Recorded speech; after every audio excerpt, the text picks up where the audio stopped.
guddaa isin fayyada. Jaarsa keessa manatti hidhadhaa, waa sadii manatti hidhadhaa, narra fuudhe jettanii iyyuun duratti shamarran teen yookiin hawwanni teenna waa sadiin jaarsa keessa manatti hidhadhaa. Tokkoffaa dhiirri amala isaatti uumama rabbi isaaf kenne keessatti malika ta'uu barbaada, takkaahuu mootii ta'uu barbaada. Kanaafuu malikummaa isaa kenniif yookiin mootummaa isaa kenniif rabbiin haala ilma namaa irratti uume kana rabbiin beeku dhiira kamillee malika akka inni ta'u addunyaa tanarratti carraa kenneefira. Hundi isaatu mana isaa keessatti dhiirri malika. Waan caammaa xaraguuf, waan mootummaa ta'eef, waan dammoo dhagaa cabsuufi miti. Waan dhiira ta'eef qofa malika ta'uu barbaada. Mootummaa kee ta'uu barbaada. Waan dhiira ta'ee si fuudheef qofa. Waaree barkeel waan fedhe dhagaa haa cabsu, lissuroo haa dalagu, doktora haa ta'u, waan fedhe haa ta'u. Malika godhiin kabajii jechuu kiyya. Keessattuu bakka sadii sanii irratti hin kabajin naan hin boohinaa.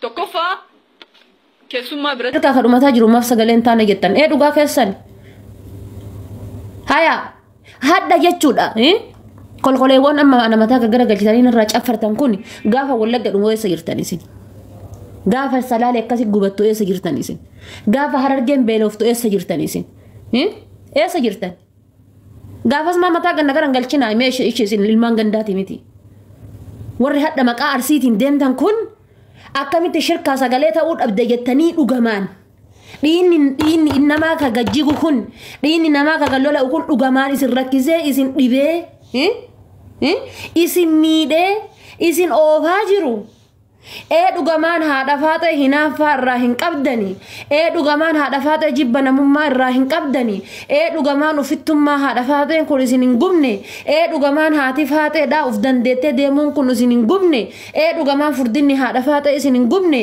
dhugamaan bareeddinni haadha faate kun isin hin gubne dhugamaan ufiin boonuun kan kootiif ufiin kooruun kan koo isin hin gubne natti hin hinaaftani isin waan irraa hinaaftan takka hin qabdani gaafa wallagga dhumamaa mataa ganna garan galchina.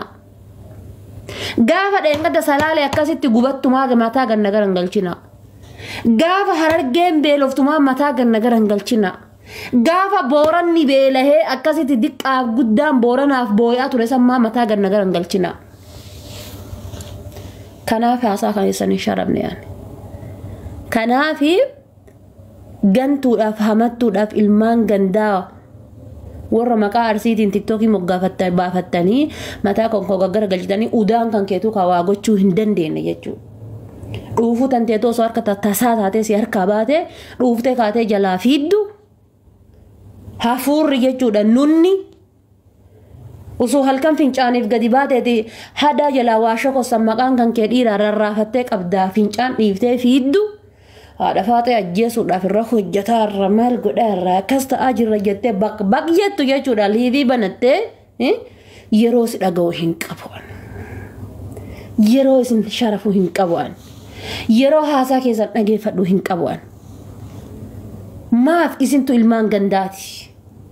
Isintu ilmaan gandita ganda takkaa bichaa dhaabatu. Isintu dhugaa hin qabne jechuudha. argitanii isintu dhugaa hin qabne jechuudha. Osoo kaleessa gaafa wallaggaa ganna gara galchitanii wallahi hadda gabbahee dhiifama isiniin jedhaan warra maqaa arsiitiin moggaafattanii mataa koo gara galchitan. Osoo kaleessa gaafa wallagga akkasitti boottu baraaf waggatti jireenyi isii rasaasa ta'eetiin jedhe jireenyi bar shirka dheengadda dhufanii akkas godhanii miti wallagga garuu guyyaa fi halkan sa'a 24 Saat dami afur boo'utti jirti wallagga idimee isii guutuu boo'utti jirti wallagga idimee isii guutuu boo'utti jirti shawaan jechuudha. Ijoollee wallagga meeni kijibdenaan jettanii mee nama kamtu qarshii keessan haadhateessanii hadha yoo qarshii baankii keettanii gayaa fi jira haadhateessan bira hadhaa kaleedhaa guyyaa 2 guyyaa 3 guyyaa 4 kaleessaaf dheengaddaa mee jira hin jiru jechuudha. Silki haadhatee sanii dawwaltanii eenyutu argataa jira ijoollee wallaggaa. Arsii taatee qaamaawwan kana hin beektu ati. Arsii taatee jinni arsii, maaliyyoo arsii, shaklaa arsii, maaliyyoo arsii warri maqaa arsiitiin hadha maqaa hadha faatee gara galtanii irraa distii godhaatiin anarraa caffartu sun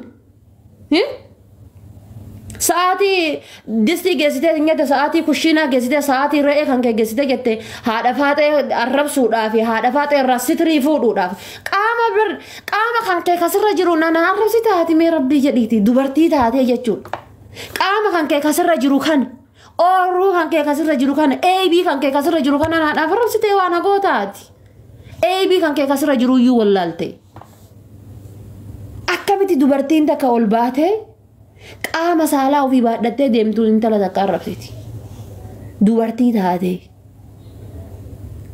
دوبرتي اي بي هند ولي الرابين نتاتي اكمت السلام عليكم دلتي ماليون اكستي دلتي ماليون سي اكس جرتو دلتي قاتي كمان تدلتي بات سلام عليكم أرى ربي يداتي وسلام عليكم إن جرينا وان بيتن جرانا الربسان ديسا وما برباد دن جرانا الربسان يو قبطمان قبطني تلفزيوني ويرتي باساتي تلفزيوني رتي فيديو بلد داهون دي كيساني يو قبرتو تكوتا تقبلماتي أكنا إلو أنا هذا فاتي تبا هذا فاتي چا كان هذا فاتي جدا أنا سنة رنكايات قرو سلام عليكم هذا فاتت أنا الرمال جد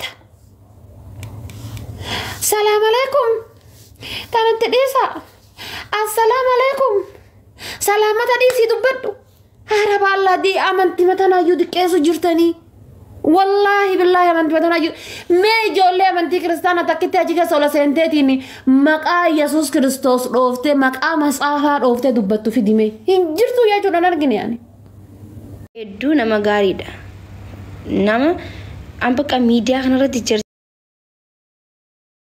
namaaf tirmatu namaaf fiigu yoonyo still bisuba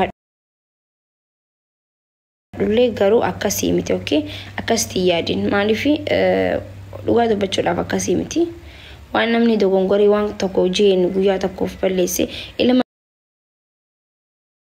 nama gaarii inni dila hojjete dhiisne badii inni guyyaa tokko balleesseen jireenya isaa guutuu ati akkasii nama akkanaati jechuun bareedaa miti nama ilaalcha akkasiitis qabuus miti jechuudha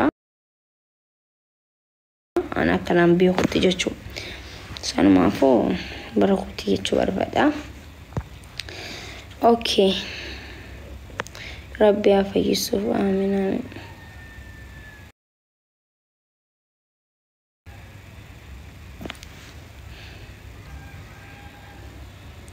amalota nama nagaafachaa jirtanii haati faaxeessa akkuma beekanitti nama bashaasha namaati nama gaariidha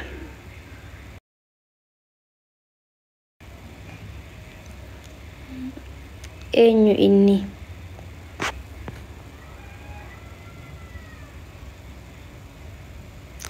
yaa maakii akkama kanatti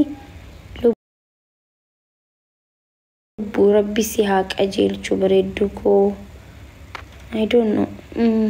Walumaan nu akka jeelchu silaa jenne bareedaadha. Kisa kataka ifgaarii goone nama kana bikka taka argarree tokko godhuu hin qabnu. By the way, TikTok kanarra waliin jirra walumaan rabbi nu akka jeelchu jedhama. Akkasii jechuu fedhe si sirreessuu barbaadeeti.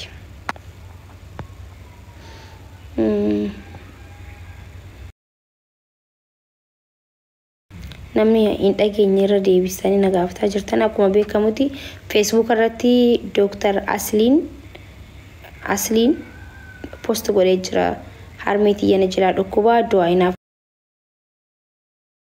godha isiniin jee jira anillee irra isinii deebisee harmee isaa waan dhukkubuu fi bikuma hundi keessanuu biyya namaa tana keessa gizee jiraannu beetanii du'aayin namni fuula namaa dhaabbatuu fi namni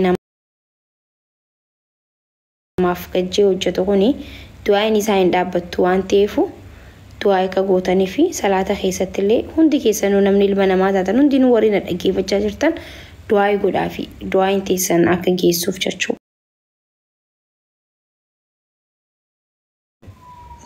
Rabbi naa fayyisee isallee haa gammachiisu wallaahi hedduu haadha isaa gammachiisuuf waan meeqa godhuu ture warabbal kaabaa jechuun kana ijaanii miidiyaa irratti dubbachuun hin barbaachisu waan inni godheef san irratti osoo gateessee wanni jeen dhukkubsachuun hedduun nama gara wanni jaa garuu isin du'aa godhaafi hundi keessanuu okay galatoomaa amantii qabdanuu dattuu du'aa godhaafi okay copy linki kiyya ilaa amma 8 mitaka copy link naaf godhaa ani isinii mee bargizee mana kana dhufee hundi keessanuu copy link naa godhuu qabdan okay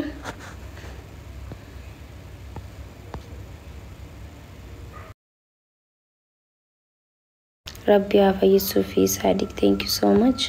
Hundi keessanuu thank you so much guys. Galatoma Hassan, thank you. Saban. Wa alaikum salam wa rahmatullahi wa barakatuh. Ni abarreessu barreessaa jechuun ana amma gizeen tuunfafni na qabee gizeen hedduu haasee astu na qaba laaddee bee as biraan na qaba jechuudha. Sanifu